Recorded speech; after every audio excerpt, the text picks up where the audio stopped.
যে কোনো নির্বাচনে আইন শৃঙ্খলা বাহিনী এই বিষয়ে কথা বলি। বলেন, আমি একটা প্রশ্ন যুক্ত করে দিই, এটা একটু অ্যাড করেন যে আইন শৃঙ্খলা বাহিনী নির্বাচনের জন্য অত্যন্ত গুরুত্বপূর্ণ। এখন 5 আগস্টের মধ্যে বিভিন্ন কর্মকাণ্ডের জন্য কিংবা ফেসিবাদের আমলে কর্মকাণ্ডের জন্য আইন শৃঙ্খলা বাহিনীর অনেকের বিচার চলছে। এইটা কি আগামী নির্বাচনে আইন শৃঙ্খলা বাহিনীর সদস্যদের মধ্যে মনোজগতে বড় ধরনের কোনো প্রভাব ফেলতে পারে কিনা? একটা প্রভাব তো থাকবেই, যে ক্ষমতায় যে আসবে সে আবার তাদের বিচার করে কিনা কোনো কারণে। এই প্রভাব তো, এই প্রশ্ন তো সবসময় থাকবে, কেননা এই বাহিনীকে তো সরকারের আদেশ মেনেই চলতে হয়। বাহিনী তো আর সংসদের আদেশ মেনে চলে না, সরকারের আদেশ মানে। বিরোধী দলের সেখানে কোনো ভূমিকা নেই, মানে কখনোই থাকবে না, এটা থাকা সম্ভব না। প্রত্যেকটা ডিসিশনের আগে আপনি বিরোধী দলের সাথে আলোচনা করবেন, তো এটা তো হয় না। এবং আইন শৃঙ্খলার ক্ষেত্রে কারো আদেশই শোনার কথা না, আইন মেনে আদেশ হওয়ার কথা।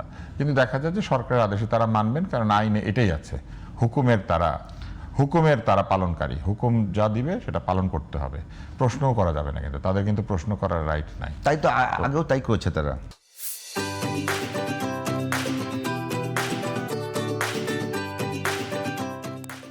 হ্যাঁ, আগেও করেছে, সবসময় করেছে, ভবিষ্যতেও যদি করতে হয় সেটাই করবে। তাদের আইন যেভাবে তাদেরকে নির্ধারণ করে দেওয়া হয়েছে, তারা তো তার মধ্যেই পরিচালিত হবে। তো অতএব এইখানে যদি আপনি জিজ্ঞেস করেন যে তারা কি ঠিক মতো পরিচালনা করতে পারবে কিনা, এইখানে প্রশ্নটা কিন্তু কার বিরুদ্ধে চলে যায়? প্রশ্নটা চলে যায় এই সরকারের বিরুদ্ধে, যে সরকার এখন তাদেরকে পরিচালনা করছেন। তাহলে তাদের আদেশ নির্দেশ ভালো হইলে তারা ঠিক মতো দায়িত্ব পালন করবে এবং তারা ভয় পাবে না। আর তাদের আদেশ নির্দেশের মধ্যে যদি পক্ষপাতমূলক আদেশ থাকে, যে আদেশের জন্য ভবিষ্যতে তাদের সাজা হইতে পারে, তাহলে তারা মনোবলের দৃঢ়তা হারাবে, কারণ তারা চিন্তা করবে এই সরকার তো আগের মতোই বলে, তাহলে আমরা সেটা করবো নাকি করব না। অতএব এই সব কিছুই নির্ভর করছে এই সরকার এবং নির্বাচন কমিশনের উপরে। তারা যদি ন্যায়সঙ্গত আদেশ দেন এবং সেই আদেশ তারা পালন করেন, যেটা আইনের সঙ্গে সম্পর্কিত, আইনের সঙ্গে সাযুজ্যপূর্ণ, তাহলে তাদের ভয় পাওয়ার কোনো কারণ নাই। কিন্তু তারা যদি এমন কোনো সিদ্ধান্ত দেন যে সিদ্ধান্ত আইনের বিপক্ষে যায়, তাহলে সেটা যদি তারা পালন করেন, তাহলে তাদের মনে তো ভয় থাকবে। অতএব আমি মনে করি এটা নির্বাচন কমিশন এবং সরকারের দায়িত্ব তাদেরকে ঠিক মতো পরিচালনা করা। আর একটু আগে যে আলাপ হচ্ছিল নারী বিদ্বেষ, পারিবারিক বিষয়, এখানে আপনার প্রশ্নটা ভ্যালিড ছিল। আসলেই পরিবার যদি কোনো দলকে নিয়ন্ত্রণ করে, তাহলে সে চাইলে দলের প্রথম 10টা পদে নিজের পরিবারের সদস্যদেরকে রেখে তারপরে সে এসে প্রধানমন্ত্রী হতে পারে। এই আইন করে এটা বন্ধ করার কিচ্ছু উপায় নাই। এবং যেসব আইন করা হয়েছে সেগুলো খুবই, আমি শব্দটা বলতে চাই না, মানে এইটা আসলে খুবই বালক সুলভ। এই জেন্ডারের বিষয় যেহেতু এসেছে, বালক এবং বালিকা সুলভ। এখন ছাত্র দল বা ছাত্র লীগ বা ছাত্র শিবির, এই ছাত্র এসেছে আসলে স্টুডেন্ট থেকে। স্টুডেন্ট যেমন জেন্ডার, মানে ইউনিজেন্ডার শব্দ, দুই পক্ষই, স্টুডেন্ট মানে মেয়েও স্টুডেন্ট, ছেলেও স্টুডেন্ট। তো ওইভাবে আসলে এই শব্দগুলি এসেছে। এইখানে আসলে লিঙ্গ বিচার করা হয় নাই। চাইলে ছাত্রলীগ বলেও সেখানে ছাত্র অংশ নিতে পারে, কোনো অসুবিধা নাই। এটা সব ছাত্রদের দল আর কি, স্টুডেন্টদের দল।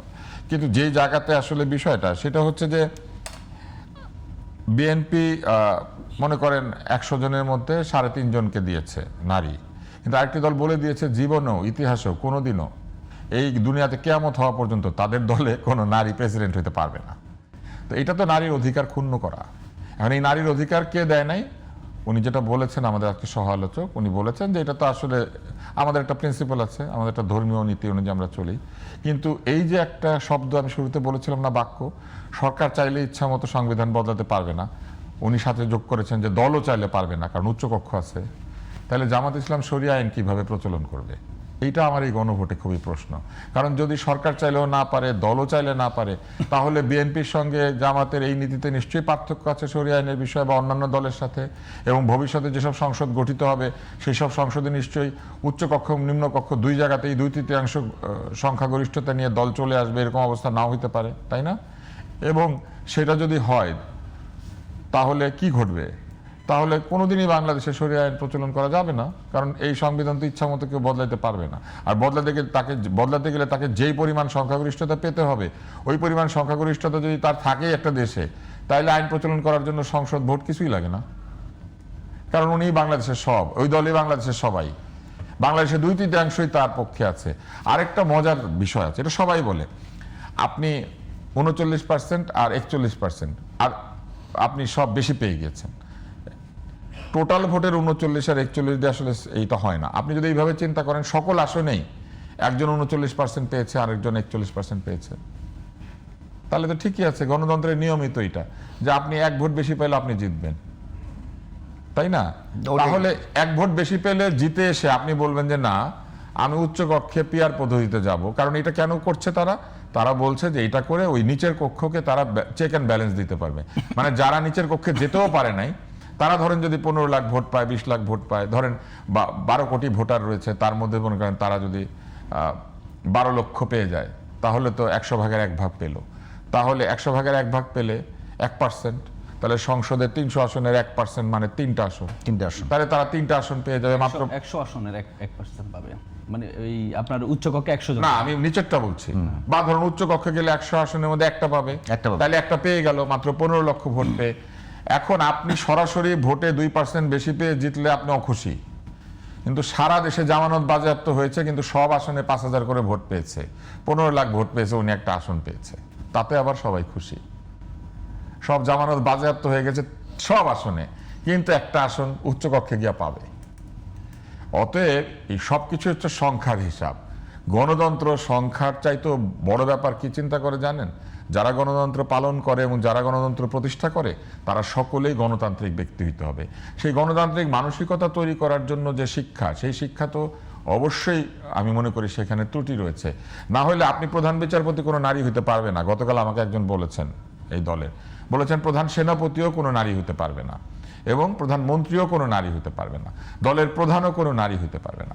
তার মানে কোনো জায়গাতেই কোনো প্রধান পদে কোনো নারী থাকতে পারবে না।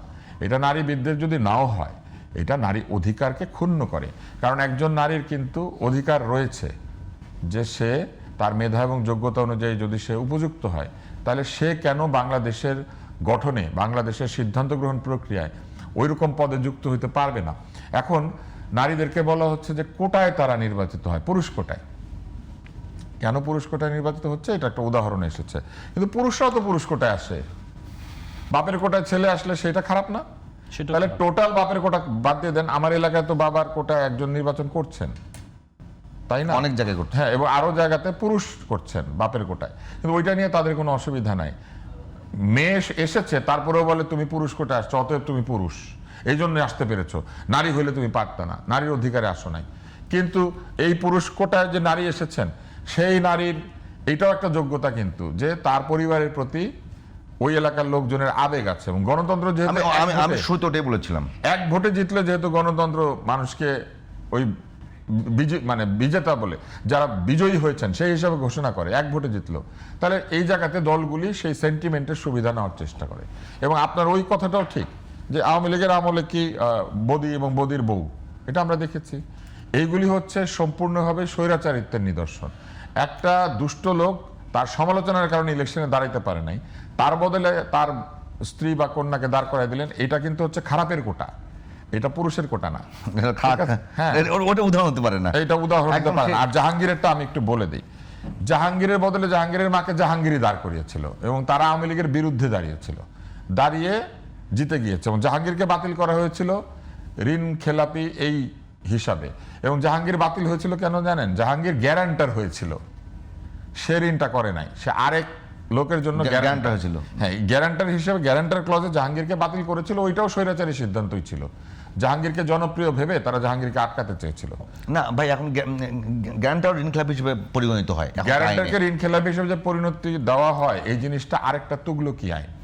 আমি আপনাকে একটা মজার জিনিস বলি। উনি ঋণ নিচ্ছেন, উনি আমার বন্ধু, উনি আমাকে এসে বলছেন তুমি আমাকে গ্যারান্টার হবা। আমি ওনার খুব ভালো অবস্থা দেখছি, ব্যবসা বাণিজ্য সব ভালো, আমি তাকে গ্যারান্টি দিয়েছি। এরপর উনি ব্যবসায় ফেল করতে পারেন না, ব্যবসাতে উনি ফেল করবেন, শাস্তি আমার হবে, টাকা আমাকে দিয়ে দিতে হবে। এটা একটা অধিকার বিবর্জিত আইন। আমি তাকে যেদিন সিদ্ধান্ত দিয়ে আর আমি গ্যারান্টার হয়েছি, সেজন্য তুমি ওনাকে লোন দিয়ে দিলা, আমাকে দাও না কেন? আমি 100 কোটি টাকার গ্যারান্টার হয়ে গেছি ওনাকে লোনটা দেয়, তা আমাকে দেন না, আমি ওনার ঋণ শোধ করে দিতে পারি, আমি তো আমার দ্বিগুণ বড় লোক।